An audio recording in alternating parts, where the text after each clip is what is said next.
Good morning, Britain. A defiant Rishi Sunak says he is up for the fight over controversial plans to detain and deport nearly all migrants who arrive in general elections. So we need to know, in order to have people back, the go at criminal gangs, or they might have a go at a Home Secretary who thinks it's OK to say that 100 million people are on their way here. Made up figure. Or they might have a go potentially. And do you know what, Andrew? I think you're absolutely right. Illegal migration, they're concerned about false asylum claims, and they might well be concerned in their local area by detention centres. But I think they're also, they can be whipped up by language and come not a million, not 10 million, not 100 million. It'll be a million. To be likely billions eager to come here if possible. It's just not who received an initial decision in 2022.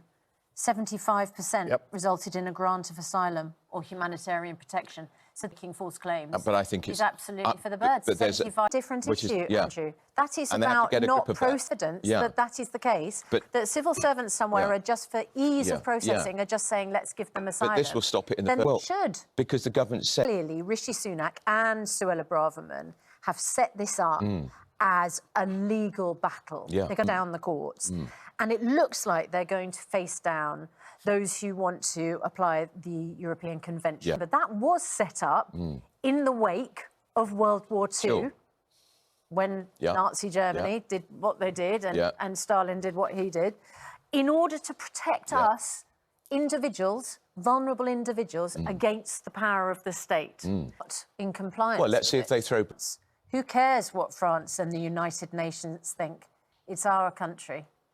Is that language that... agree with calling it an invasion. But people, send the invaders back. It's an end of this programme, Chris Kamara, congratulations. He has described receiving his MBE from the Prince of Wales, published its first articles written using artificial intelligence. Not fear being replaced by machines, but that nervous laugh rather suggested you might. Very good morning to you. It's just after 6 o'clock. Well, yesterday we pointed out that the one person we needed on the programme to explain the detail of the legislation on stopping the small boats was the Home Secretary, Suella Braverman. We actually invited her on the show live, didn't we? We said, come on. Live on the show yesterday, and 24 hours later we can let you know that, yes, the Home Secretary, Suella Braverman, will be here this morning to explain in detail what the government is going to do. And I think there are probably two... Germany in the 1930s, and there are those who think that that is, for the usually outspoken Lineker, that's too much,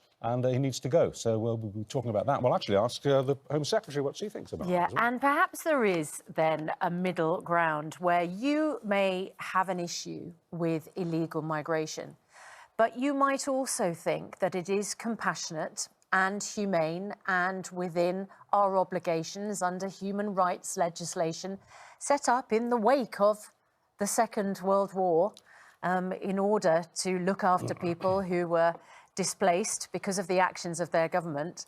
You might think that actually it's really important to deal with people in a sympathetic way. And you might have an issue with the language that the Home Secretary has used. Now, it is. I mean, she's written an article for the Daily Mail this morning, hasn't she? Well, I was going to say, in the Commons yesterday, she talked about 100 million people displaced around the world and coming here. She's gone further in the Daily Mail this morning. She says likely billions more eager to come here, if possible. It's mathematically impossible. Billions, really? We'll ask her about that as well. I think language is very much... It's inflammatory, isn't it? So we need to talk to her about that. Let us know what you think. What language would you use to describe the problem? Careful. Yeah. So do let us know on that, because the Conservatives tell us that, and the government tell us that this is one of the issues, in fact, the main issue that people talk about on the doorsteps. Is it your main issue? Do you think this is a problem? Do you think that the government is doing the right thing or the wrong thing? Let us know this morning. You can get in touch with us on Twitter or Facebook or by email, and we will read your comments and put the main points to the Home Secretary and, of course, the Shadow Home Secretary as well. Yvette Cooper is here Because, of By course, 7:30. the polls still showing, of course, that, Labour, on current standing, likely to win at the next, if they also consider it equally important and what they would do about it. It is our main news this morning, because the United Nations has expressed profound concern over proposed government legislation to stop small boats crossing the Channel, which it says amounts to an asylum ban in the United Kingdom. Yeah, Rishi Sunak is going to be facing MPs a bit later on for the first time over plans to stop people claiming asylum in the UK if they arrive illegally. Well, our political